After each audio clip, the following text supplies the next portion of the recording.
Hello friends. आज हम लोग हिंदी व्याकरण में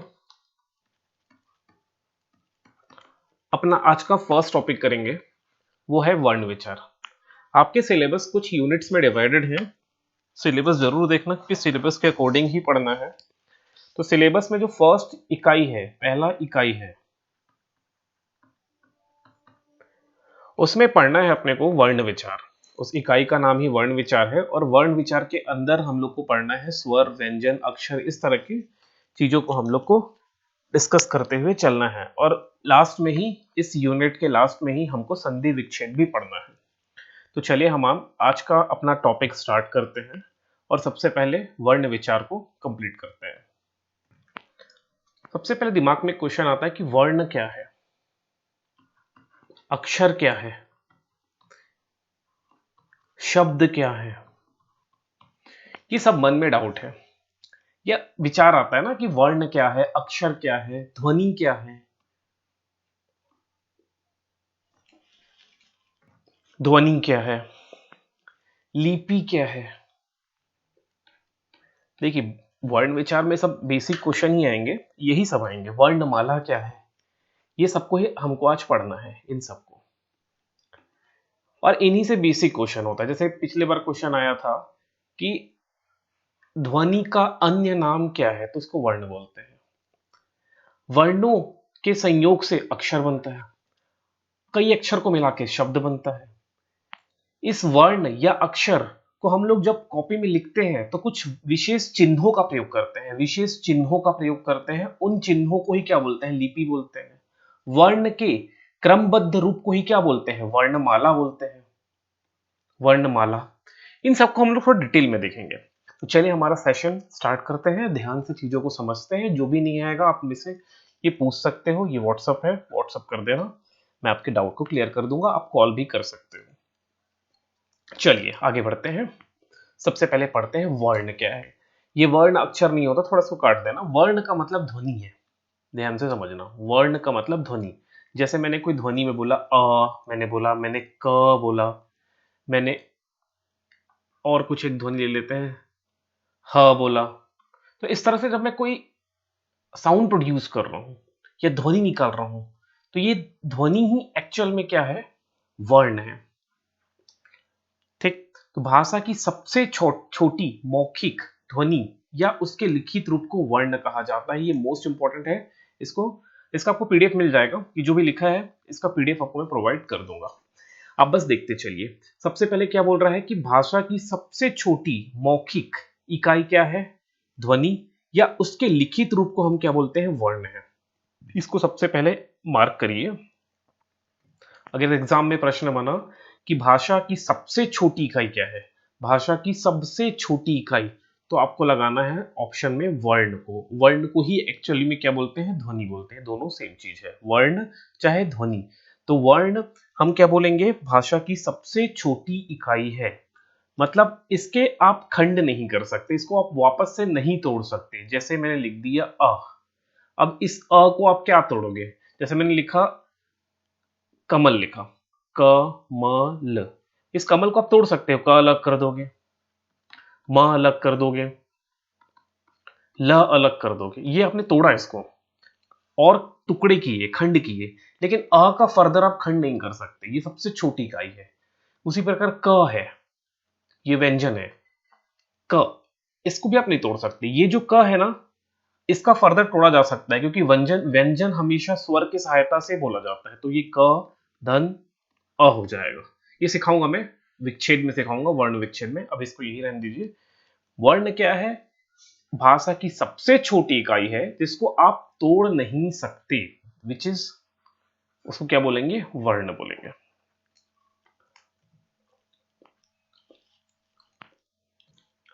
मतलब ये चीज समझ में आ गया होगा कि वर्ण को हम फर्दर तोड़ नहीं सकते या उसका खंड नहीं कर सकते। ये भाषा की सबसे छोटी इकाई है। एग्जाम्पल में आप लिख सकते हो अ, जितने स्वर है सबको लिख सकते हो, आ, इस तरह से पूरे व्यंजन को लिख सकते हो, क, ख, ग, घ, इस तरह से सब लिख सकते हो। ये सब क्या हो जाएंगे, वर्ण है। तो इस चीज को याद रखे रहना, व्यापम में कई बार क्वेश्चन आया है कि भाषा की सबसे छोटी इकाई वर्ण है, अक्षर काट देना भी, और वर्ण को ही एक्चुअली क्या है, ध्वनि बोलते हैं, और इसका खंड नहीं किया जा सकता। ये 3 प्रश्न एग्जाम में आ चुका है, आगे भी आएगा, इसको याद रख लेना। अब आगे बढ़ते हैं, हम इसके बाद पढ़ेंगे अक्षर को। अब अक्षर क्या होता है, जैसे मैं एज अ रेफरेंस कौन सा बुक रखा हुआ हूं, तो ये है डॉक्टर विनय कुमार पाठक की बुक है, जो सीजीपीएससी के लिए एकदम ऑथेंटिक बुक है। सिमिलरली व्यापम के लिए भी एकदम ऑथेंटिक बुक है, डॉक्टर विनय कुमार पाठक।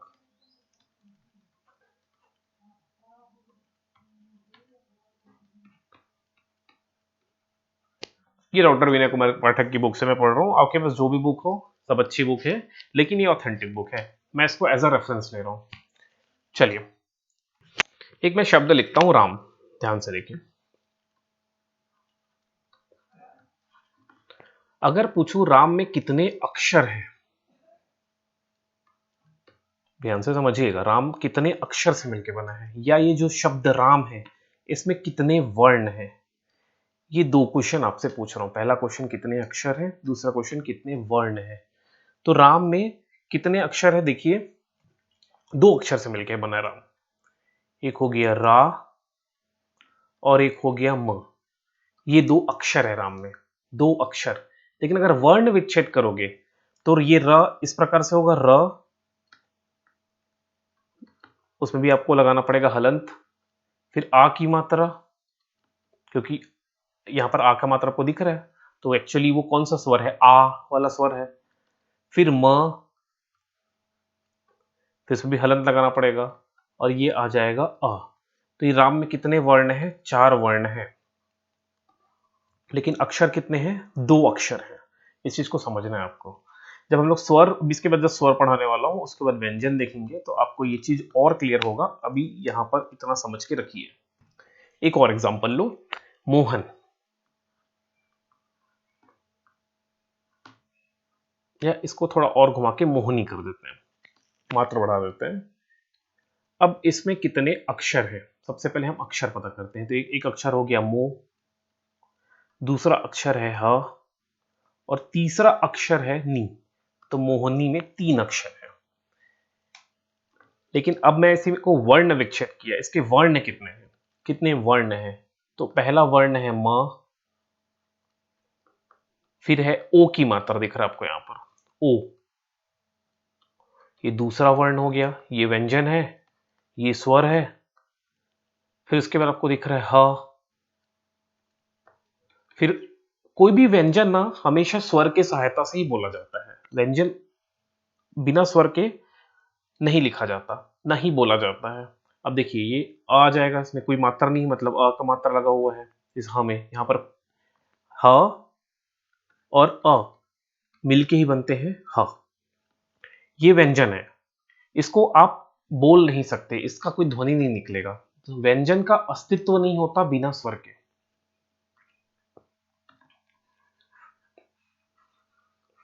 देखो, फिर ये हो गया अ, फिर ये है नी, तो न, और इसमें जो एक लगा होगा स्वर वो है बड़ी ई की मात्रा। तो अब गिनो कितने हैं, 1 2 3 4 5 6। तो इसमें कितने वर्ण हैं, 6 वर्ण हैं। ये सीजीपीएससी में व्यापम में अभी भी रिसेंटली क्वेश्चन बना है किसी एग्जाम में, कि इस फलाना वर्ड में, फलाना शब्द में कितने वर्ण हैं। तो मोहिनी जो शब्द है इसमें कितने वर्ण हैं, 6 वर्ण हैं। और कितने अक्षर है, तो 3 अक्षर है, 3 अक्षर। आई थिंक ये चीज क्लियर हो गया हो। ये सब प्रश्न बन चुके हैं, इसलिए पढ़ा रहा हूं यहां पर। अब समझ लेना,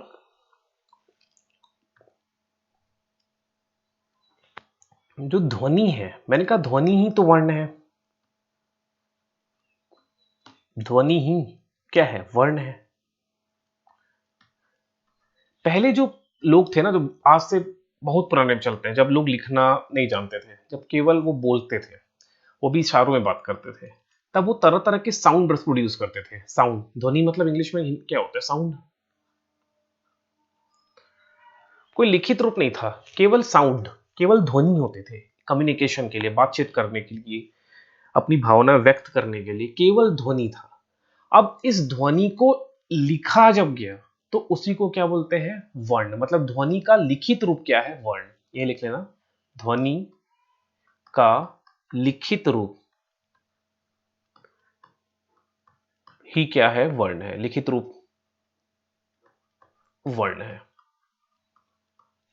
जो ध्वनि है उस ध्वनि को जैसे ही हम लिखना चालू किए, अब ध्वनि है, जैसे बहुत पुराने जमाने में वेद वेद लिखे गए, तो वो जिस ध्वनि में पहले कम्युनिकेट करते थे, बातचीत करते थे, उस ध्वनि को उन्होंने वर्ण का रूप दिया, एक लिखित रूप में चिन्ह दिया, तो उसको ही क्या बोला गया? वर्ण कहा गया। इस चीज को याद रखे ना। मतलब ध्वनि चिन्ह क्या है? वर्ण है। इसको याद रखना। ध्वनि, ये सब अलग अलग क्वेश्चन बन सकते हैं। ध्वनि चिन्ह क्या है? तो ध्वनि चिन्ह कुछ और नहीं है, यही है वर्ण। आई थिंक यहां तक क्लियर हो गया होगा। अब वर्णमाला लिखा है अगला। तो वर्णों को जब हम लोग एक व्यवस्थित समूह में अरेंज कर देते हैं, जब हम लोग एक व्यवस्थित समूह में इसको क्या कर देते हैं? अरेंज कर देते हैं, तो उसको ही क्या बोलते हैं? वर्णमाला। आपको दिखा देता हूं एक वर्णमाला। ये आपको दिख रहा होगा वर्णमाला। ये रहा हिंदी का वर्णमाला। हर एक लैंग्वेज का अपना अपना अलग वर्णमाला है, तो वैसे हिंदी की एक जो वर्णमाला है उसमें हमने पहले अरेंज किए हैं स्वरों को, फिर उसके बाद व्यंजन आपको दिखाई दे रहे हैं। कुछ स्पर्श व्यंजन बोलते हैं, अंतस्थ व्यंजन बोलते हैं, उष्म व्यंजन बोलते हैं, द्विगुण व्यंजन बोलते हैं। ये सब एग्जाम में आते हैं, प्रश्न है। इसको आप देखते चलिए। टोटल कितने वर्ण हैं? तो हिंदी वर्णमाला में 52 टोटल क्या है? वर्ण है। वर्णों की टोटल संख्या। ठीक, ये चीज समझ में आया होगा।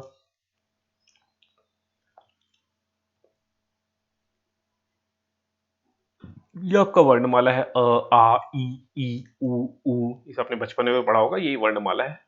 जो बचपन में जो चीज पढ़ा है ना, वही तो अब क्वेश्चन आ रहा है। अब देखो इस वर्णमाला से कितने सारे क्वेश्चन बनेंगे, आपको दिखाते चल रहा हूं। अब यहां पर सबसे पहले हम लोग पढ़ लेते हैं लिपि को। अब लिपि क्या है?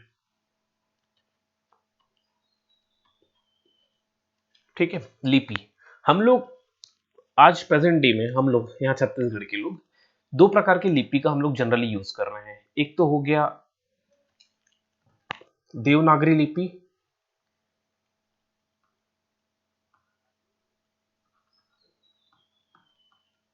देवनागरी लिपि का प्रयोग करते हैं। लिपि का मतलब चिन्ह होता है, चिन्ह। और इंग्लिश में है रोमन लिपि।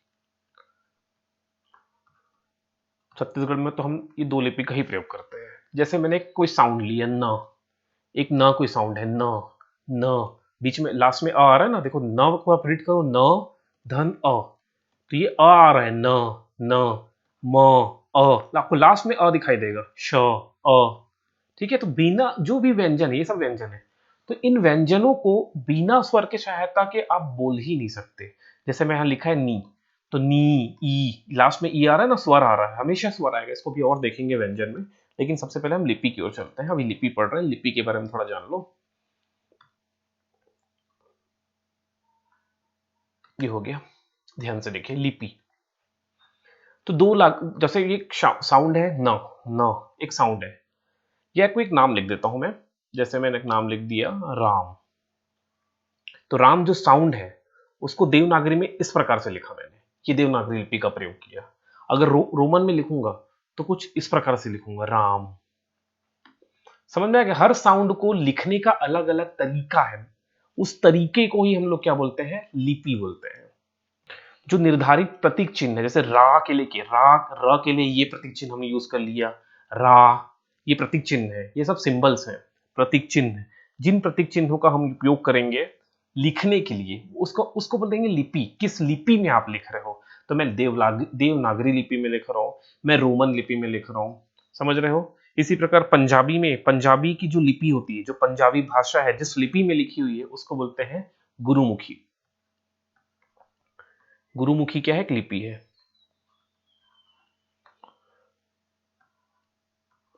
ओके, अब जैसे ध्यान से समझना मेरी बात, लिपि अभी भी कंफ्यूजन है। जैसे रामायण है या महाभारत है, ये ओरिजिनल किस में था? संस्कृत में है। अब कई लोगों को संस्कृत नहीं समझ में आ रहा है, मान लो संस्कृत समझ में नहीं आ रहा है, वो इंग्लिश वाले हैं, उनको इंग्लिश समझ में आ रहा है, तो इसी रामायण को, भाषा वही रहेगा, उसी रामायण को हम लोग अगर इंग्लिश में लिख दिए, कोई ट्रांसलेशन नहीं हुआ है, जस का तस लिखा हुआ है, जैसे ये लिखा है कि राम वन को गए, ये सपोज हिंदी में लिखा हुआ है राम वन को गए, तो ये कौन सा लिपि में लिखा हुआ है? देवनागरी लिपि में। अगर इसको इंग्लिश में लिख दिया मैं इस प्रकार, जस का तस, राम, कोई ट्रांसलेशन नहीं कर रहा हूं, राम वन, अब वन कैसे लिखोगे? VAN, वन को गए, ये कैसा हो जाएगा? रोमन में हो गया, रोमन लिपि में लिखा है, रोमन लिपि में लिखा है, लेकिन भाषा कौन सा है? हिंदी ही है, रोमन लिपि में लिखा है। जैसे हम लोग आजकल व्हाट्सएप में टेक्स्ट लिखते हैं, मैसेज करते हैं, तो हम लोग हिंदी में बात करते हैं, लेकिन वो लिखाता किस लिपि में है? रोमन लिपि में लिखाता है। वो इंग्लिश में हम नहीं बात कर रहे हैं। अगर व्हाट्सएप में मैं किसी से मैसेज में बात कर रहा हूँ तो वो रोमन लिपि में हो रहा है, लेकिन मैं लिख किस में रहा हूँ? भाषा किस में है? हिंदी भाषा में ही बात कर रहा हूँ। जैसे मैंने उसको बोला, किसी को टाइप करके भेजा कि आज हम लोग गार्डन जाएंगे, तो अगर मैं इस चीज को इस प्रकार से लिखा, आज, मैं उसको बोला किसी से बात कर रहा हूं कि आज हम गार्डन, इस प्रकार से मैं लिख के दिया, तो ये कैसा हो जाएगा? देवनागरी लिपि हो गया। लेकिन उसको अगर इस प्रकार से लिखा, आज हम लोग गार्डन जाएंगे, तो अगर ये लिपि है तो ये रोमन लिपि है, लेकिन मेरी भाषा कैसी थी? हिंदी। आई थिंक समझ गए होगे, क्योंकि हम लोग चीजों को, हिंदी को भी रोमन लिपि में लिख सकते हो, हिंदी भाषा को भी रोमन लिपि में लिख सकते हो, इंग्लिश भाषा को भी आप देवनागरी लिपि में लिख सकते हो। तो आई थिंक आपको ये चीज क्लियर हो गया हो। इस पेज में वापस आते हैं हिंदी वर्णमाला वाले में।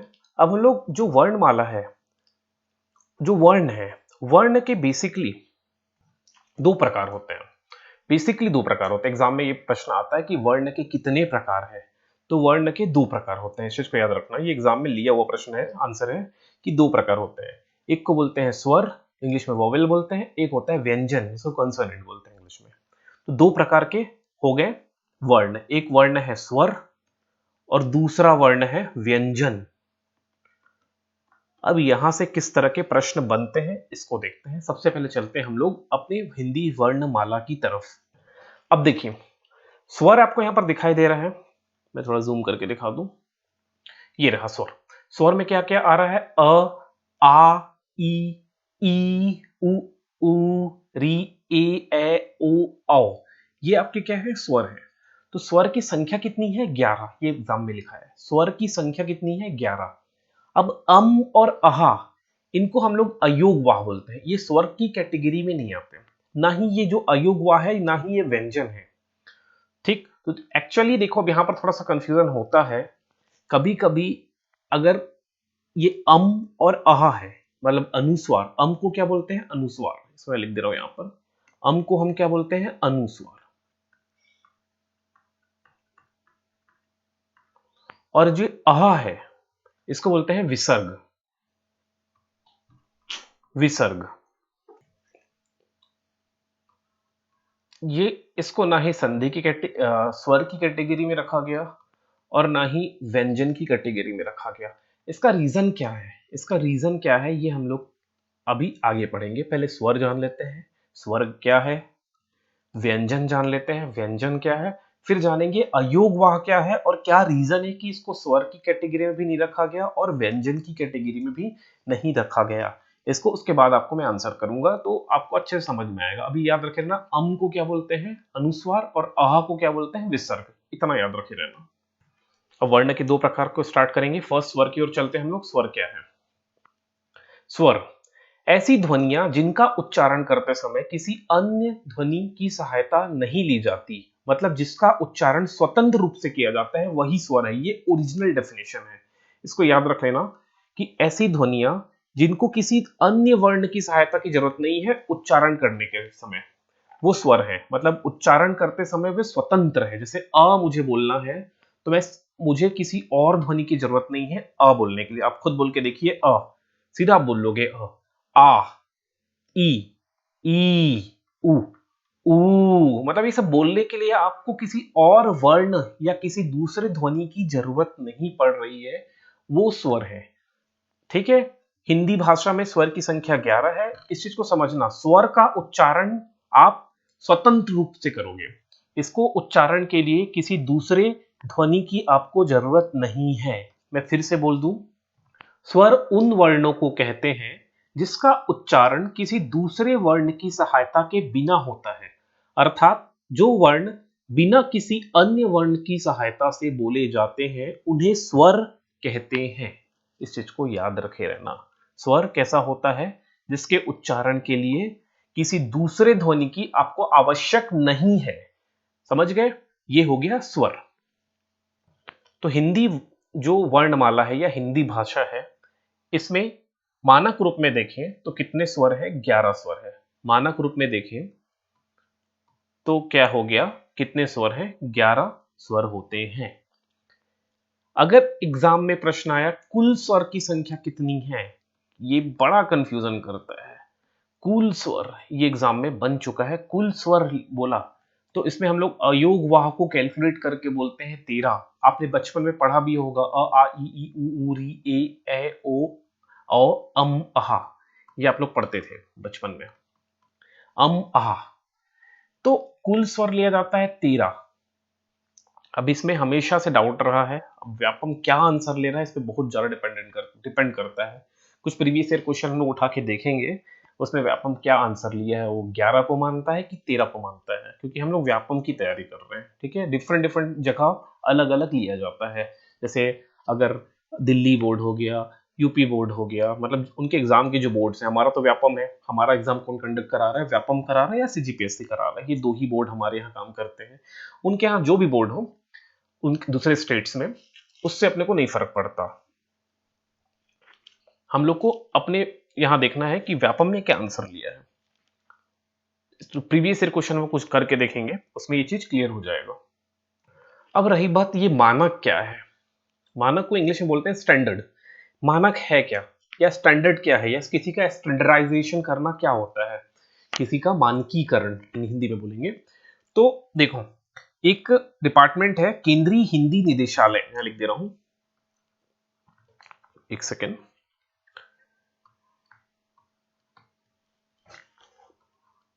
केंद्रीय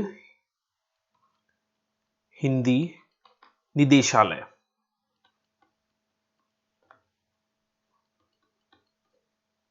अब केंद्रीय लिखा है मतलब सेंट्रल गवर्नमेंट है, तो यहां पर लिखेंगे भारत सरकार।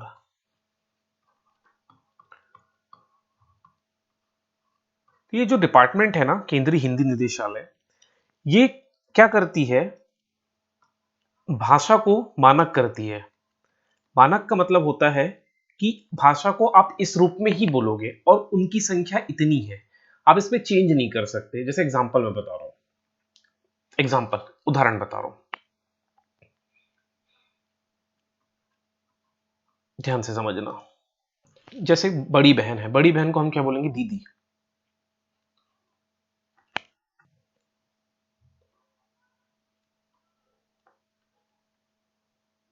दीदी बोलेंगे।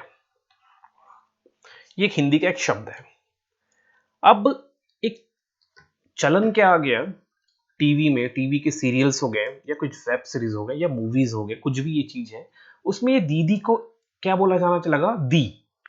एक नया वर्ड आ गया, दी शब्द, एक नया शब्द आ गया हमारे पास, दी। बोल देखते देखे होगे आप लोग सीरियल्स में कि जो छोटी बहन है अपनी दीदी को बड़े प्यार से क्या बोलती है? दी। पापा, ये हिंदी शब्द है, इसको चेंज करके क्या बोलने लगा? पा। एक नया शब्द दिखाई दिया। अब यही अगर दी जो शब्द है, ये 100 सालों तक चलते रहा, चलन में रहा, तो ये जो दीदी शब्द है ये लुप्त होने लगेगा। अब 100 साल बाद एक जो बच्चा होगा, जो 5वीं 6वीं या 4थी क्लास का बच्चा होगा, वो इस दी को ओरिजिनल मानेगा, यही एक ओरिजिनल शब्द है बोलेगा। और ये जो दीदी है उसको तो वो भूल ही जाएगा, ये क्या है बोलेगा, दीदी मतलब क्या, नहीं पता भाई मुझे तो ये जो डिपार्टमेंट है, जो डिपार्टमेंट में बात करें, जो कौन सा डिपार्टमेंट था? केंद्रीय हिंदी निदेशालय, भारत सरकार। ये जो डिपार्टमेंट है ये क्या करता है? शब्दों को मानक कर देता है कि कौन से शब्द सही है। दीदी शब्द ओरिजिनल है, ये सही है, और ये जो है ना, ये दीदी शब्द का ही रूपांतरित शब्द है। समझ में आया? तो ये मानक है, ये स्टैंडर्ड है, इसको हम लोग बोलते हैं मानक। समझ में आया? तो जो डिपार्टमेंट होती है वो, क्योंकि ये जो लैंग्वेज है वो क्या हो रहा है, लगातार चलन में चेंज होते जा रहा है, लैंग्वेज लगातार बदलते जा रहा है। जैसे कुछ लैंग्वेज डेड हो गए आज, जो लैटिन थे, ग्रीक थे, ये सब डेड हो गए, चलन से बाहर हो गए। तो जब कोई लैंग्वेज है, कोई भाषा है, उसको हमको हमेशा से अधिकतर क्या करना पड़ेगा, मानकीकरण करना पड़ेगा हमको। उसको क्या स्टैंडर्ड है, क्या सही चीज है, क्या उसके क्राइटेरिया है, क्या नॉर्म्स है, उसको हमेशा डिफाइन करना पड़ेगा। इसलिए एक डिपार्टमेंट हमने बनाया है, हमने मतलब सरकार ने बनाया है, भारत सरकार ने बनाया है, केंद्रीय हिंदी निदेशालय, जो कि बताती है कि कौन से शब्द सही हैं, कि इसमें क्या होना चाहिए, कितने स्वर होते हैं। जैसे 13 और 11 में लड़ाई है, कुछ लोग बोले 11 स्वर हैं, कुछ लोग बोले 13 स्वर हैं, तो सही क्या है? तो जो केंद्रीय हिंदी निदेशालय है, भारत सरकार, इसने बोला, इन्होंने बोला कि हिंदी में कितने स्वर हैं, 11 स्वर हैं। अब आई थिंक आपको समझ में आ गया कि मानकीकरण क्या होता है।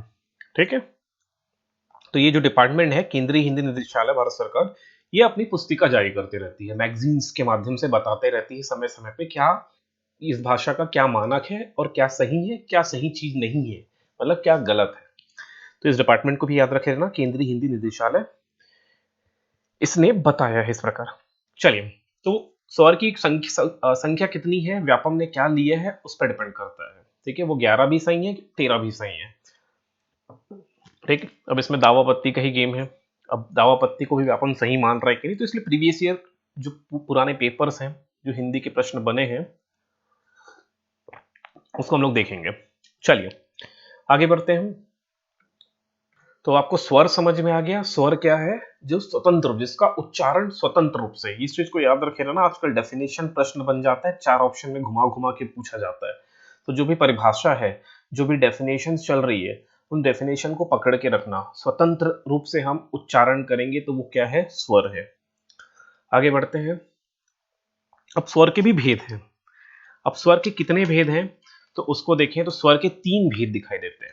एक ह्रस्व स्वर, दीर्घ स्वर, प्लूत स्वर। ठीक, तो ये भेद किस आधार पे है? स्वर भेद मतलब होता है टाइप, कितने उसके प्रकार हैं। तो ये जो 3 भेद आपको पढ़ने वाले हैं, जो अभी ह्रस्व, दीर्घ और प्लूत, इसके डिवीजन या इसको बंटवारे करने का, ये स्वर को हम लोग बांट रहे हैं ना, कि कौन सा ह्रस्व स्वर है, कौन सा दीर्घ स्वर है, या कौन सा प्लूत स्वर है। इनको जो डिवीजन कर रहे हैं, बंटवारा कर रहे हैं, इसका आधार क्या है, किस आधार पे हम लोग डिवाइड कर रहे हैं? तो ये मात्रा या उच्चारण के आधार पे, याद रखे रहना। अगर एग्जाम में बना, मात्रा, स्वर में मात्रा होती है, आपको पता है, अगर नहीं पता है तो यहां पर देख लो, जैसे अ की कोई मात्रा नहीं, इसमें कोई मात्रा नहीं, इसको याद रख लेना, इसकी कोई मात्रा नहीं है, कोई मात्रा नहीं है। ये प्रश्न बन चुका है, क्योंकि इन सब में मात्रा है, इन सब में मात्रा है। इसको हम लोग लिखते नहीं, जैसे मैं राम लिखा तो रा, अब ये नहीं लिख रहा हूं, ऐसे नहीं लिख रहा हूं, ऐसे नहीं लिख रहा हूं राम को। इस आ की जगह मैं केवल इसका मात्रा का उपयोग करूंगा, ये इसका मात्रा है। इस ई की मात्रा होती है ऐसे, ये बड़ी ई की मात्रा होती है इस प्रकार। तो हम लोग राम कैसे लिखेंगे, हम लोग राम लिखेंगे र, और ये जो आ ना लिख के उसका जो मात्रा है, इस मात्रा का प्रयोग करेंगे, राम। अभी भी क्लियर नहीं होगा तो पूछना भाई, है ना, अभी भी क्लियर नहीं हो रहा तो पूछना मेरे से, आप लोग कभी भी कॉल कर सकते हो। ऑनलाइन क्लास का मतलब ही क्या रहा, अगर वन वे है तो वन वे कम्युनिकेशन सबसे घटिया कम्युनिकेशन होता है। ठीक है, जैसे कोई मूवी देख रहे हो, या कोई सीरियल देख रहे हो, या कोई न्यूज सुन रहे हो, अगर आप अपना विचार ही प्रकट नहीं कर पा रहे हो, उसको बोलते हैं वन वे कम्युनिकेशन। ये कोई वन वे नहीं है। आप लोग को जब भी डाउट आ रहा है, व्हाट्सएप तो कभी भी कर सकते हो, कॉल के लिए एक समय डिसाइड कर लेंगे। पता चला आप लोग रात को 2 बजे वीडियो देख रहे हो और रात को 2 बजे कॉल कर रहे हो, तो वैसे भी दिक्कत हो जाएगा ना। तो इसको एक टाइम फिक्स कर लेंगे, जो व्हाट्सएप आप कभी कर सकते हो। साउंड समझ में आ गया, स्वर समझ में आ गया, स्वर की मात्रा समझ में आ गई। ये भी एग्जाम में क्वेश्चन बना है कि कितने स्वर की कोई मात्रा नहीं, तो अ की कोई मात्रा नहीं होती। ठीक है, जैसे मैं र भी लिख रहा हूं ना, र, ये र लिखा, या क लिखा, कोई भी व्यंजन लिख रहा हूं, तो ये जो व्यंजन है, इस र में एक हलंत लगेगा और पीछे अ लिखेगा। ये अ तो लिखा हुआ है, यहाँ पर कोई मात्रा नहीं दिख रहा आपको, ये यहाँ पर कोई आपको मात्रा नहीं दिख रहा है, तो अ की कोई मात्रा नहीं, बाकी स्वर की सभी स्वर की कुछ न कुछ मात्रा है। चलिए यहां पर आइए, स्वर के भेद। तो ये जो 3 भेद है, ह्रस्व दीर्घ प्लुत, इसका आधार है मात्रा या उच्चारण के आधार पर। अब आपको मात्रा भी समझ में आ गया, उच्चारण तो आपको क्लियर ही है। उच्चारण का मतलब क्या हो रहा है, जैसा मात्रा वैसा आप बोल रहे हो। जैसे ये ओ है तो इसका उच्चारण आप कैसे करोगे, ओ।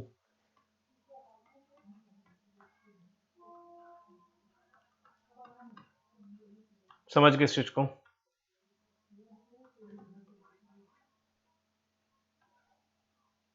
चलिए देखिए, तो ये जो उच्चारण है, ह्रस्व स्वर क्या होता है या दीर्घ स्वर क्या होता है या प्लुत स्वर क्या क्या होता है, इसको हम लोग सबसे पहले समझ लेते हैं। ह्रस्व मतलब छोटा होता है, ह्रस्व को ही लघु बोलते हैं, लघु मतलब छोटा, या जिसको उच्चारण में कम समय लगे। जिसके उच्चारण में सबसे कम, मतलब 3 ही तो है ना, जो सबसे कम लग रहा है जिसके उच्चारण में, उसको हम लोग बोलते हैं ह्रस्व या लघु स्वर। इनकी संख्या 4 है, लिखते चलो मेरे साथ। अ, ई, जो छोटी ई है, छोटा ऊ और री। ये क्या है, ह्रस्व स्वर है या लघु स्वर है? इनकी संख्या 4 है, इसको याद रखे रहना, एग्जाम में कई बार प्रश्न बना है। इनमें से कौन सा ह्रस्व स्वर है, इनमें से कौन सा दीर्घ स्वर है, इनमें से कौन सा प्लुत स्वर है। प्रीवियस ईयर उठा लेना, प्रीवियस ईयर प्रश्न उठा के देखो, आपको समझ में आ जाएगा। तो लघु स्वर, जिनको जिनको उच्चारण में सबसे कम लग रहा है, मैं आपको अंतर भी करके दिखाऊंगा कैसे लग रहा है। अब आओ दीर्घ स्वर। दीर्घ स्वर को ही बोलते हैं गुरु स्वर, ये सब याद रखे ना भाई। दीर्घ स्वर को ही क्या बोलते हैं, गुरु स्वर। लिखते चलो इसको, दीर्घ स्वर गुरु स्वर, दीर्घ स्वर को ही क्या बोलते हैं, गुरु स्वर। जिसके उच्चारण में ह्रस्व से दुगना समय लगेगा, 2 टाइम्स समय लगेगा। कैसे, देखो ये अ आपने बोला, अब आ बोलने के लिए पहले अ तो बोल ही रहे हो ना, तो आ समय ज्यादा लग रहा है, डबल समय लगेगा। दीर्घ में कैसा लगेगा, दुगना समय लगेगा, 2 टाइम्स समय लगेगा। किसके कंपेयर में, ह्रस्व स्वर के कंपेयर में। जब उसको हम बोलेंगे दीर्घ स्वर, ध्यान से समझना। दीर्घ स्वर वो स्वर है जिनके उच्चारण में आपको 2 गुना समय लगेगा ह्रस्व स्वर की तुलना में। ठीक, तो उसको बोलते हैं दीर्घ स्वर। ये अ बोला, आ खिंचा रहा है ना, समय ज्यादा लग रहा है, देखो इस चीज को। जैसे ई बोला, ई, ई, ये छोटी की मात्रा कैसे प्रोनाउंस करते हैं या उच्चारण कैसे करते हैं, ई। अब बड़ी ई की मात्रा में लिख रहा हूं यहां पर, ई, समय दुगना लग रहा है ना, समय ज्यादा लग रहा है। ये देखो, इसको देखो, ये क्या है, छोटा ऊ की मात्रा, इसको कैसे पढ़ोगे, ऊ, ऊ। अब बड़ा की मात्रा जब लिखोगे तो ऊ। तो इनके उच्चारण में डबल समय लग रहा है, समय क्या लग रहा है, ज्यादा लग रहा है। तो इसलिए इनको क्या बोलते हैं, दीर्घ या गुरु स्वर। इसके अलावा कौन कौन से हैं, आ, ई, उ, ए, ए, ओ, औ।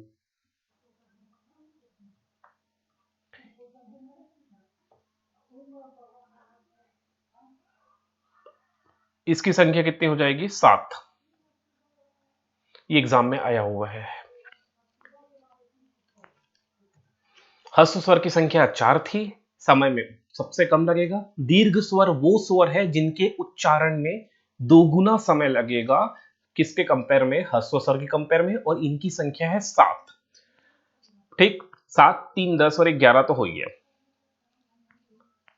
ना, 7, 3, 10 और 11। अब प्लूत स्वर क्या है, वो स्वर जिनके उच्चारण में 3 गुना समय लगेगा, 3 गुना समय लगेगा, किसके कंपेयर में, ह्रस्व स्वर के कंपेयर में, तो उसको बोलेंगे प्लूत स्वर। जैसे ओम, ये जो ओम है, इसको आप ऐसे पढ़ते हो ना, इसका उच्चारण कैसे करोगे, देखो ओम, ये इसका उच्चारण है, पूरा उच्चारण ओम। ये 3 गुना समय लग रहा है। जैसे मैं राम भी बोल रहा हूं, राम। इसका सिंबल क्या हो जाता है, इसका प्रतीक चिन्ह कुछ इस प्रकार से हम लोग लगाते हैं, आप लोग हिंदी में देखोगे तो कुछ इस प्रकार से, राम। देखिए ना, ओल्ड एज जो लोग होते हैं वो राम भगवान, राम जो शब्द है इसका उच्चारण बार बार करते रहते हैं, तो ऐसे नहीं बोलते राम राम राम, राम राम, ये जो बीच में आवाज हम लोग खींच रहे हैं ना, आ को खींच रहे हैं यहां पर, यही क्या है, प्लूत स्वर है। इसमें 3 गुना, 3 टाइम्स, अब इंग्लिश में क्या लिख रहा हूं मैं, हिंदी को,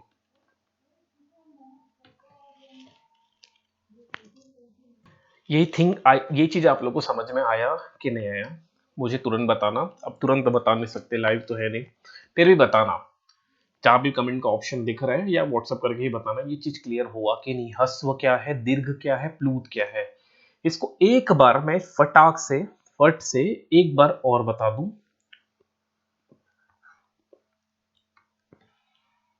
बहुत जल्दी से बताऊंगा, ज्यादा समय नहीं खींचूंगा इस बार। देखिए, हस्व, जिसको आप समय कम लगेगा बोलने में, से अ ई उ री, कितना समय लगा, थोड़ा समय लगा, एकदम थोड़ा, अ ई उ री, ये उच्चारण के आधार पे जा रहे हैं यार, किस प्रकार का भेद है, कैसे डिवीजन किए हैं, कैसे बांटे हैं, स्वर 11 स्वर थे उसको किस प्रकार से बांटे हैं, तो उच्चारण के आधार पे एक ह्रस्व है, दीर्घ है और एक प्लूत है।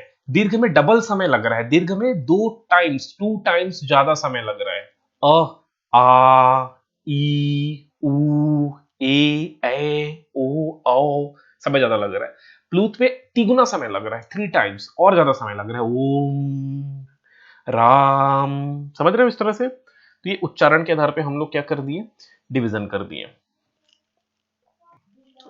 अब आपको आपको यहां पर सारे मात्रा दिखाई देगी, ये मूल स्वर क्या होते हैं, अ का कोई मात्रा नहीं है, ये सब प्रश्न है, इसको तुरंत नोट कर लेना, ये पीडीएफ आपको मिल जाएगा वैसे, ठीक है। कि हस्व स्वर, जिन स्वरों को उच्चारण में अपेक्षाकृत कम समय लगता है उसे हस्व स्वर कहते हैं, इनकी संख्या 4 होते हैं, अ ई उ री ये सब हैं। इन अ की कोई मात्रा भी नहीं है, मैंने बताया आपको, ई की मात्रा, छोटी की मात्रा, ये छोटा ऊ की मात्रा, और री की मात्रा सबसे इंपॉर्टेंट जो नीचे लगता है, ये जो नीचे लगेगा री की मात्रा, ये हो गया हस्व स्वर। उसके बाद में दीर्घ स्वर, दीर्घ स्वर की संख्या 7 है, मैंने बताया आप लोगों को, ये सब चीज समझा चुका हूँ, ये सब लिखा हुआ नोट्स आपके लिए। प्लूत स्वर है, ओम, ये जो चिन्ह की बात कर रहा था, इस प्रकार से मैंने लिखा था, रा ऐसे करके लिखा था ना, ये जो चिन्ह है यही वाला, ये ड नहीं है ना, ये ड नहीं है, ये चिन्ह है एक प्रकार का प्लूत स्वर का, राम इस प्रकार से, ओम ये देखो चिन्ह लगाया वाला, ये सब तो बता ही दिया हूं। अब आगे चलते हैं,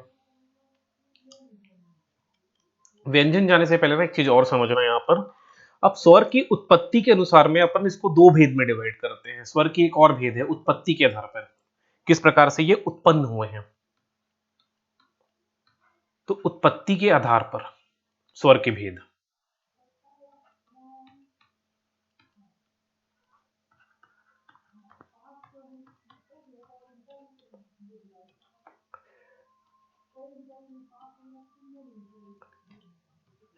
उत्पत्ति के आधार पर स्वरों के भेद।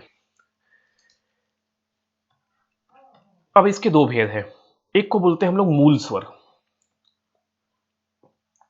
मूल स्वर, और एक को बोलते हैं संधि स्वर, जो दूसरा है वो है संधि स्वर। लिखते चलो मेरे साथ, एक है मूल स्वर और एक है संधि स्वर।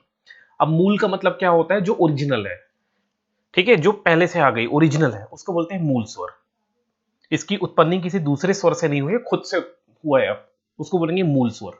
ये 4 है, अ, वही जो ह्रस्व स्वर आपने पढ़ा है छोटे वाले, ई उ, और क्या हो जाएगा, री,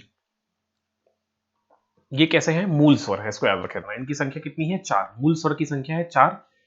अब संधि स्वर के 2 टाइप हैं, संधि स्वर के 2 प्रकार हैं, एक को बोलते हैं संयुक्त स्वर, एक को बोलते हैं संयुक्त स्वर। अब संधि का मतलब ही क्या होता है, वर्णों का मेल, वर्णों का मेल से एक दूसरा वर्ण बनेगा, उसको अपन क्या बोलते हैं, संधि। ये बता रहा हूं मैं भी, संधि का मतलब क्या हो गया, जब स्वर, 2 स्वर आपस में मिलेंगे तो उससे एक नया संधि, नया स्वर मिलेगा, उसको क्या बोलते हैं, संधि स्वर। अब इसका पहला प्रकार है संयुक्त, क्या देखते चलो, संधि स्वर का पहला प्रकार है संयुक्त, संयुक्त स्वर।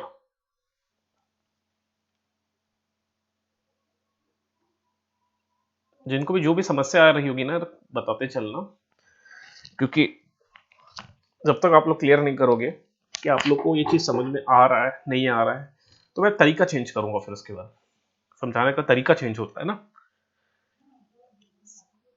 सेकंड टाइप है दीर्घ स्वर, इसी का टाइप है। इसको इस संधि स्वर को ही दो प्रकार में डिवाइड किया गया है, एक संयुक्त स्वर हो गया, दूसरा क्या है, दीर्घ घ है, ये घड़ी का दीर्घ स्वर। संयुक्त स्वर का मतलब क्या हो रहा है, इसकी उत्पत्ति दूसरे स्वर के मेल से होती है, उन्हें संयुक्त स्वर कहते हैं। क्या बोला मैंने, इनकी उत्पत्ति दूसरे स्वर के मेल से होती है। और दीर्घ स्वर क्या है, जब क्या होता है, दो जो स्वर हैं आपस में मेल करते हैं, तो उससे जो स्वर बनेगा वो होगा दीर्घ स्वर। जैसे मैं पहले पहले दीर्घ को दिखाता हूं आपको। सबसे पहले दीर्घ को देख लेते हैं। स्पेस नहीं है यार, यहां पर देखो दीर्घ स्वर को, यही लिख दे रहा हूं, यहीं पर देखो।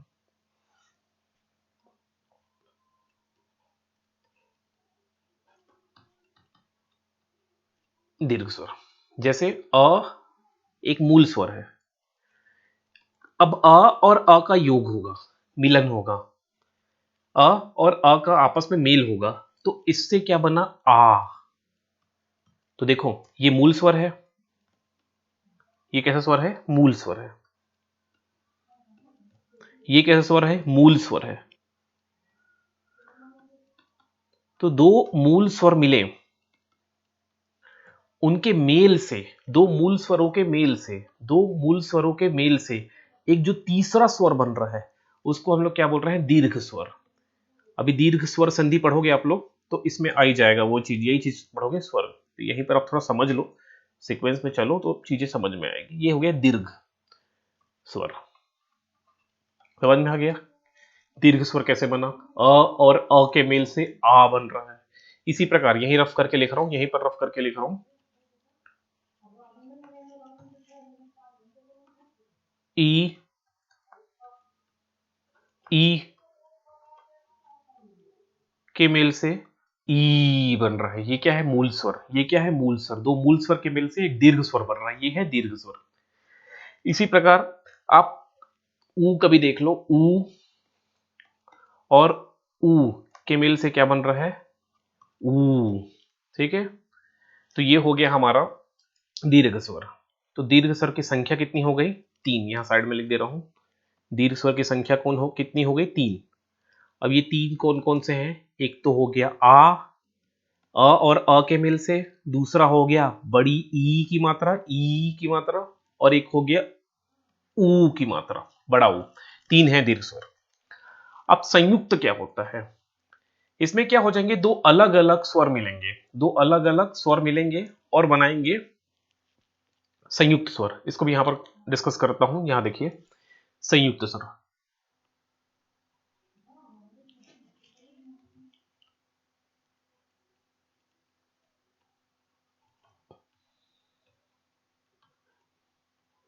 संयुक्त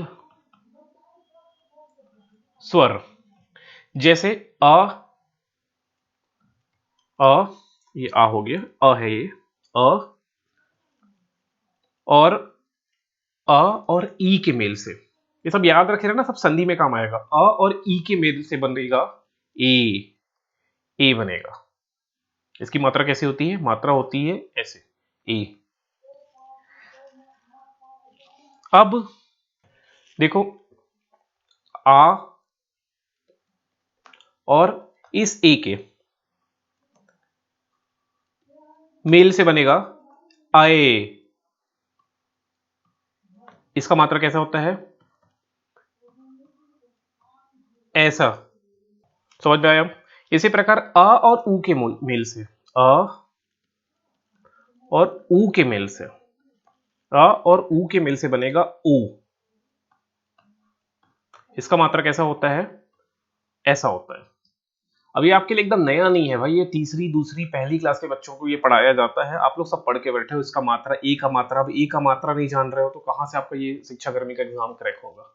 ए का मात्रा नहीं पता या ए के मात्रा, ये इतना बेसिक हिंदी नहीं पता तो एग्जाम कैसे क्रैक कर लोगे, है ना। अगर बेसिक हिंदी नहीं पता तो बेसिक मैथ्स भी नहीं पता होगा, बेसिक मैथ्स हिंदी दोनों नहीं पता, इंग्लिश भी आ रहा है तो इंग्लिश तो और भी नहीं पता होगा।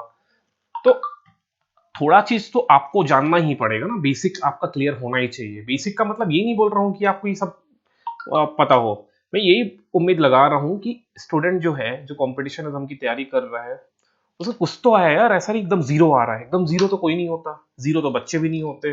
कोई बच्चे को भी आप बोलोगे अ आ ई उ तो बोल के ही बता देगा, ए बी सी डी तो पहचान ही लेगा, शब्द तो बना ही लेगा। ठीक, नाम भले नहीं पता, नाम संयुक्त स्वर नहीं पता, ये इसमें कोई बड़ी बात नहीं, नहीं पता तो यहाँ सीख लो संयुक्त स्वर क्या है। लेकिन अगर मात्रा भी नहीं पता तो दिक्कत की बात है। चलो आगे देखो, ये हो गया ए ऐ ओ, आओ भी बनेगा इसमें। अब आ और इस ओ को मिला दो, ये मैं संधि में पढ़ाऊंगा, डोंट वरी। संधि में तो और इसको और जनरलाइज कर देंगे, अ ई आ ई इस तरह से आपको जनरलाइज करेंगे तो और ज्यादा मात्रा आपको दिखाई देगा। तो आ ओ मिलके बनेगा औ, और इसकी मात्रा यहां नीचे लिख दे रहा हूं, इसकी मात्रा है ऐसे। ठीक, तो ये हो गए संयुक्त स्वर। क्या हो गए? संयुक्त स्वर। तो संयुक्त स्वर की संख्या हम लोग 4 लिख लेते हैं। अब उसको यहां दोबारा नहीं लिख रहा हूं, कौन कौन से थे? ए ऐ ओ औ, ये 4 हो गए। फिर भी लिख दे रहा हूं, ए ऐ ओ और औ, ये हो गए संयुक्त स्वर के 4। इस चीज को याद रख लेना। अब मूल स्वर क्या है, एक बार फिर से आते हैं। मूल जो खुद से बना है, इसको किसी मतलब उसको क्या बोलेंगे?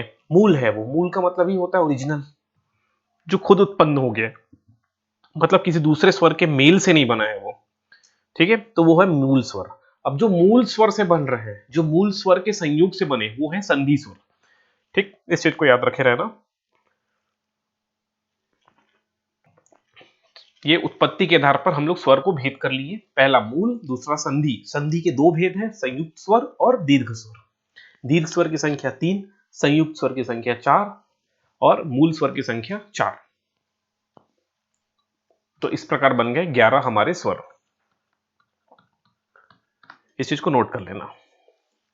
अब आगे बढ़ेंगे हम लोग। तो जो संधि है वो एक्चुअल में 4 ही, मैं संधि बोल रहा हूं यार, स्वर। जो स्वर है वो बेसिकली 4 है, जिसको हम लोग मूल बोले। इस 4 के संयोग से ही बाकी 4 और 3 और जन्म हो लिए। तो ये हो गए 7। तो 7 और 4 मिलके हो गए 11। तो ये 11 हमारे स्वर है।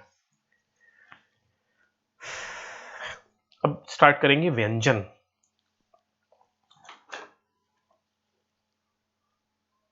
वीडियो थोड़ा लंबा खिंचा रहा है मेरे ख्याल से। व्यंजन में भी बहुत कुछ पढ़ना है, अभी व्यंजन के भेद पढ़ना है, फिर ये सब व्यंजन को भी पढ़ना है। ठीक है, ये सब व्यंजन को पढ़ना है, फिर अयोगवाह को भी पढ़ना है।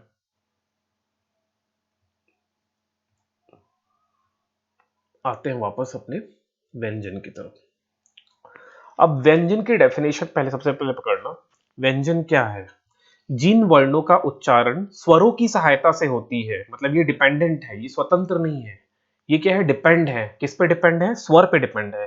तो जिन वर्णों की उच्चारण स्वरों की सहायता से होती है, उसे व्यंजन वर्ण कहते हैं। ठीक है, व्यंजन वर्णों को ही मूल व्यंजन कहा जाता है। इस चीज को याद रखे रहना। मतलब जो ये व्यंजन वर्ण है, ये कैसा है? आश्रित होते हैं स्वरों पे। इसको लिख लो, ये एग्जाम में आता है। आश्रित, आश्रित मतलब डिपेंडेंट। जैसे हम लोग अपने पेरेंट पे आश्रित है ना, जैसे गवर्नमेंट जॉब मिलेगा तो ये जो आश्रित वाला है, ये एक फंडा चेंज होगा। आश्रित, डिपेंडेंट। तो व्यंजन जो है, व्यंजन को बोलने के लिए, व्यंजन के जो ध्वनि है उनके उच्चारण के लिए आपको स्वर की मदद लेनी ही पड़ेगी। जैसे ये मैंने बोला क, ध्यान समझना, ये क्या लिखा है? क। लास्ट में बोल रहा हूँ क, लास्ट में ध्यान से तोड़ के पढ़ो, धीरे करो। क लास्ट में क्या आ रहा है? आ रहा है। एक्चुअल में ये कैसा है? क बिना, ये जो है ना हलंत लगा वाला, ये प्योर मतलब ओरिजिनल व्यंजन है। ओरिजिनल व्यंजन ध्वनि या मूल व्यंजन है। मूल व्यंजन वर्ण मैं लिख देता हूं, मूल व्यंजन वर्ण। मूल व्यंजन वर्ण ये कौन है? यही सब है, इसमें हलंत लगे रहेगा। ये अब इसको प्रोनाउंस नहीं कर सकते, इसको आप उच्चारण नहीं कर सकते। इसको उच्चारण करने के लिए संधि की जरूरत पड़ेगी ही। सॉरी, संधि बोल रहा हूँ, स्वर, स्वर याद रखना। जहां जहां संधि बोला हूँ गलती से बोला हूँ, स्वर बोलना था मेरे को। इनको उच्चारण के लिए किसकी जरूरत पड़ेगी? स्वर्ण, स्वर की जरूरत पड़ेगी। अब जैसे ही इसमें आप क अ जोड़ोगे तो ये क्या हो जाएगा? क। इसी प्रकार अगर मैं ख बोलना है, मेरे को ख बोलना है, ये हो गया ख। ख बोलना है तो इसमें भी आपको अ दिखाई देगा। इसको तो क्या बोलना है, इसको उच्चारण आप कर ही नहीं सकते। करके देख लो आप लोग, इसको उच्चारण करके देखो, आप बोल ही नहीं सकते। ख आ रहा है, ये एक्चुअल में इसका उच्चारण हो रहा है। ये है मूल व्यंजन। मूल व्यंजन का उच्चारण आप कर ही नहीं सकते। जैसे उच्चारण करने के लिए हमको जरूरत पड़ेगी संधि की। अब जरूरी नहीं है कि अ ही हो, कुछ और भी हो सकता है। जैसे देखो, कुछ और भी हम ले सकते हैं। इधर देखो,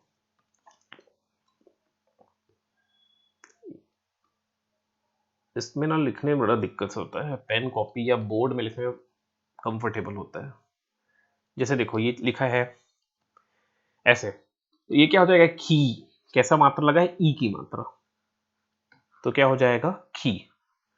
खी। समझ पा रहे हो आप लोग? अब जैसे ग लिखा मैंने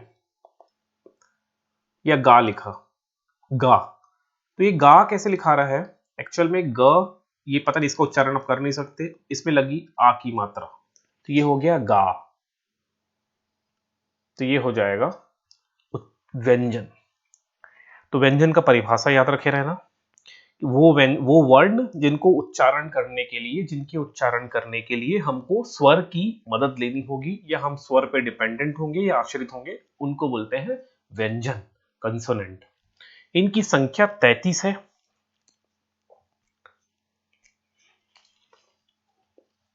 33 व्यंजन होते हैं, लेकिन मानक रूप में, फिर से मानक आ गया, तो वही जो हमने पढ़ा था एक डिपार्टमेंट, हिंदी, केंद्रीय हिंदी निदेशालय, उसने बोला है कि मानक रूप में व्यंजन की कुल संख्या 35 है। अब इसको फिर से हम लोग व्यापम की प्रीवियस ईयर पेपर देखेंगे, उसमें उसने कितनी संख्या को माना है, उसके बाद बताऊंगा मैं आपको लोग को, डोंट वरी।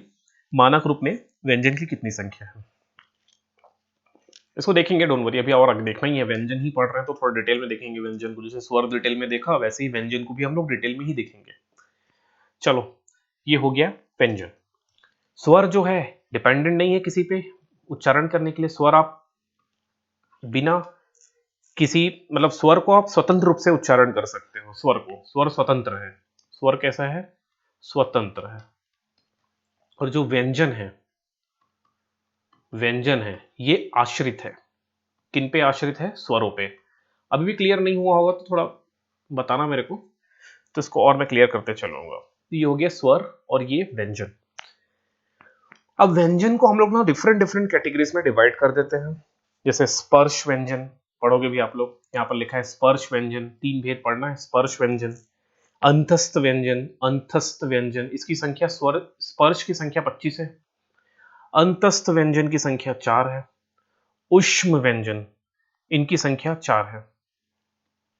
तो जोड़ो, 35, 25 और 4 कितना हो जाएगा? 29, 29, 31 और 3 33, तो टोटल कितने हो जाएंगे? 33। इसके अलावा जो चौथा है वो है द्विगुण व्यंजन।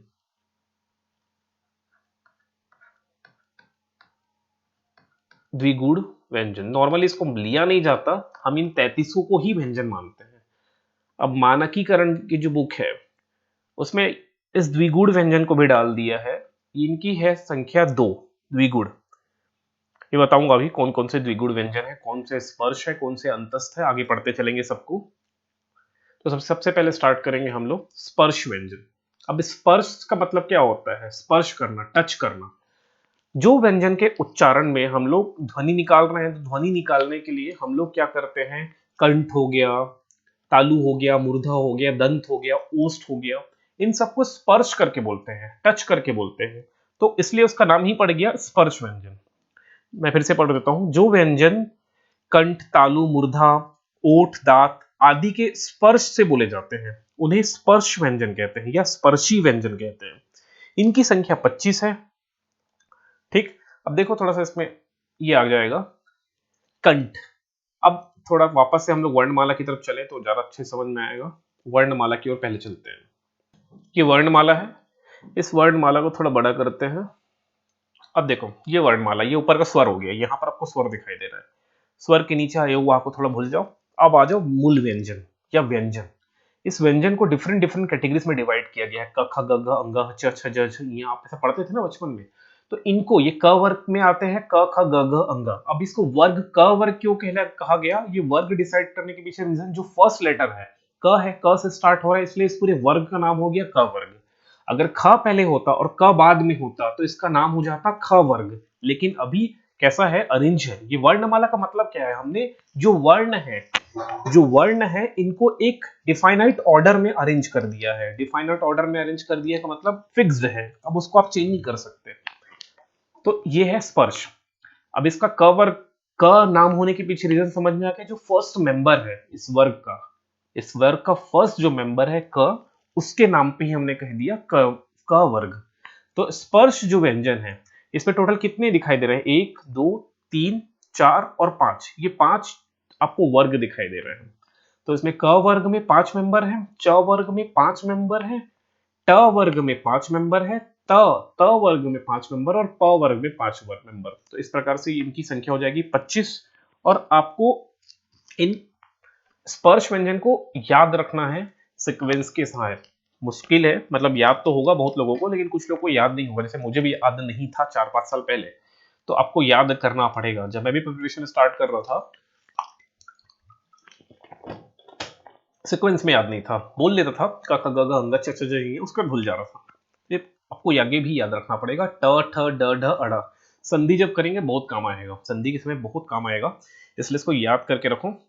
च वर्ग, ट वर्ग, त में कौन कौन से हैं? त है, थ है, द है, ध है, न है। तो ये त वर्ग हो गया। फिर त वर्ग के बाद है प वर्ग, इसको भी आपको याद रखना पड़ेगा। टोटल 5 है। अंतस्थ व्यंजन में आते हैं य र ल व, जो भी पढ़े ना सेकंड टाइप, ये फर्स्ट टाइप का था, ये सेकंड टाइप है अंतस्थ व्यंजन। तो अंतस्थ व्यंजन में आते हैं य र ल व। उसके बाद है उष्म व्यंजन, उसमें आएंगे श श स ह, और ये द्विगुण व्यंजन, इसको भी देखेंगे। फिर है लास्ट में संयुक्त व्यंजन, जिसको अपन वर्णमाला का हिस्सा नहीं मानते, या मानते हैं, देख लेंगे, देखते हैं, मानते हैं शायद। टोटल 52 इसी प्रकार से हो रहा है, मानते हैं। ये हो गए हमारे व्यंजन। एक्चुअल में ये क्या है? वर्णमाला है। तो सबसे पहले हम लोग पढ़ने वाले हैं स्पर्श व्यंजन। तो स्पर्श व्यंजन में ये 25 आएंगे, ये वाले जो आपको दिखाई दे रहा है स्पर्श व्यंजन, ये है स्पर्श व्यंजन। इसकी स्टडी अभी कंप्लीट करेंगे, ये वाला जो हिस्सा दिख रहा है आपको, ये वाला। चलिए आगे चलते हैं स्पर्श व्यंजन की तरफ। तो ये हमारा स्पर्श व्यंजन। इस स्पर्श व्यंजन में अब उच्चारण स्थल एग्जाम में आता है, ये बहुत इंपॉर्टेंट है। उच्चारण स्थल, जो क वर्ग है ना, उसमें कौन कौन आ रहे हैं? क ख ग घ अंग। इन चारों को उच्चारण करने के लिए आपको कंठ क्या होगा? स्पर्श होगा। कंठ वाला जो हिस्सा है, कंठ मतलब गला वाला, कंठ, कंठ वाला हिस्सा क्या होगा? स्पर्श होगा। हमने पहले डेफिनेशन में पढ़ा ना, डेफिनेशन क्या था? परिभाषा, जो व्यंजन कंठ, तालु, मूर्धा, दंत, ओष्ठ आदि स्थानों से स्पर्श करके बोले जाएंगे, इनको हम लोग क्या करेंगे? स्पर्श करते हैं बोलने के लिए। जो हमारे जीभ का जो हिस्सा है या माउथ का जो हिस्सा है, वो क्या होगा? स्पर्श होगा।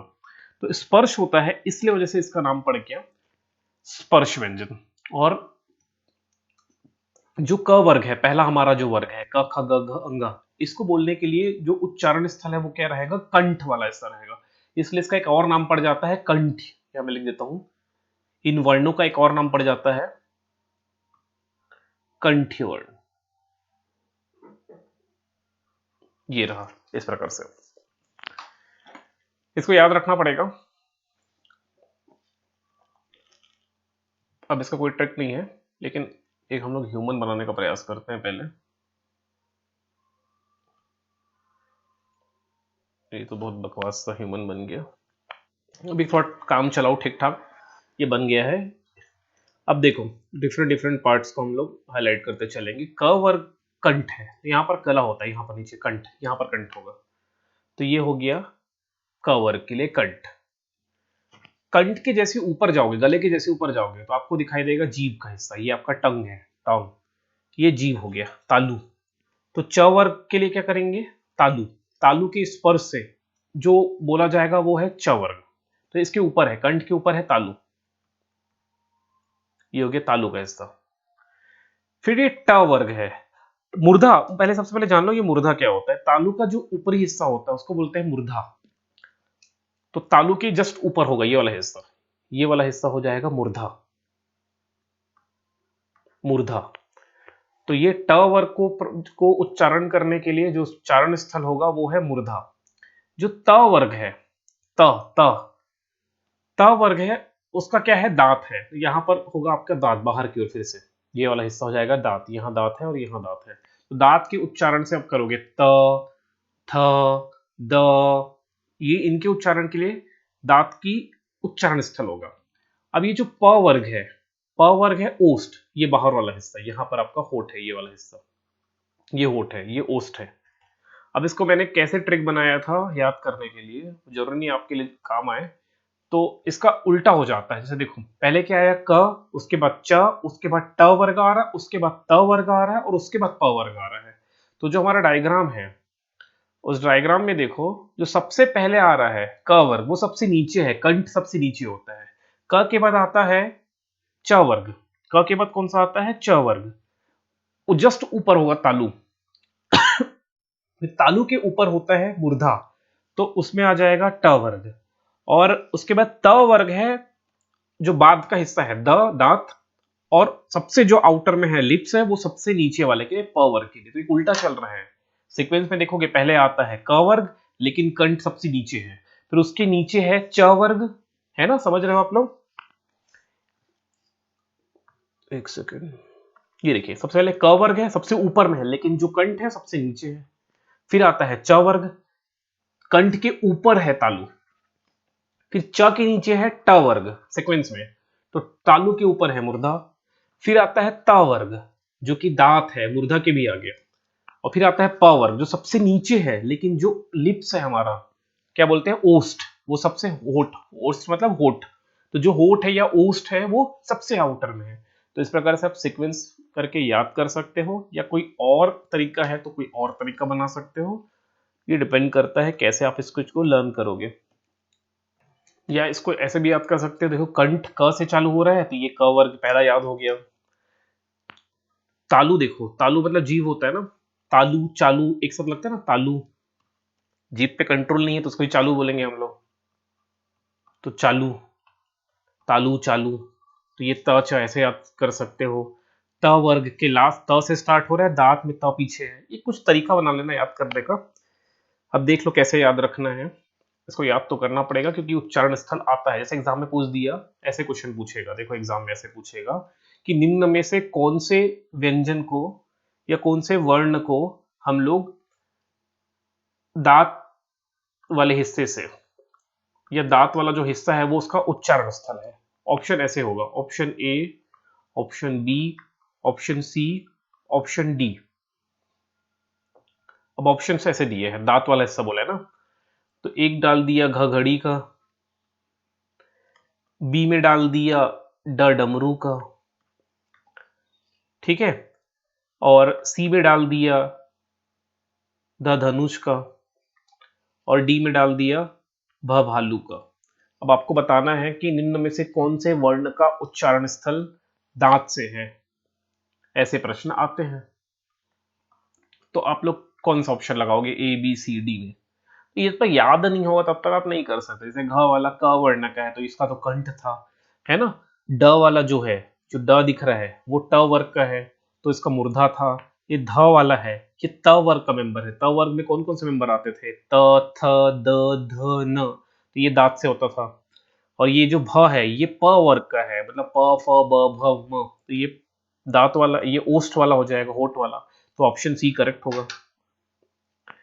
ठीक है, इस प्रकार के प्रश्न आते हैं, इसको याद रखना है, इसको लर्निंग करना है, कैसे भी करके आप इसको याद करो, लर्न करो, इसको याद रख लेना, एग्जाम में प्रश्न बनते हैं। अभी तो स्पर्श के हैं, बाकी सारे जो लेटर्स हैं इन सब के आपको पढ़ने हैं, पहले स्पर्श याद रखो, सबसे आसान जो चीज है।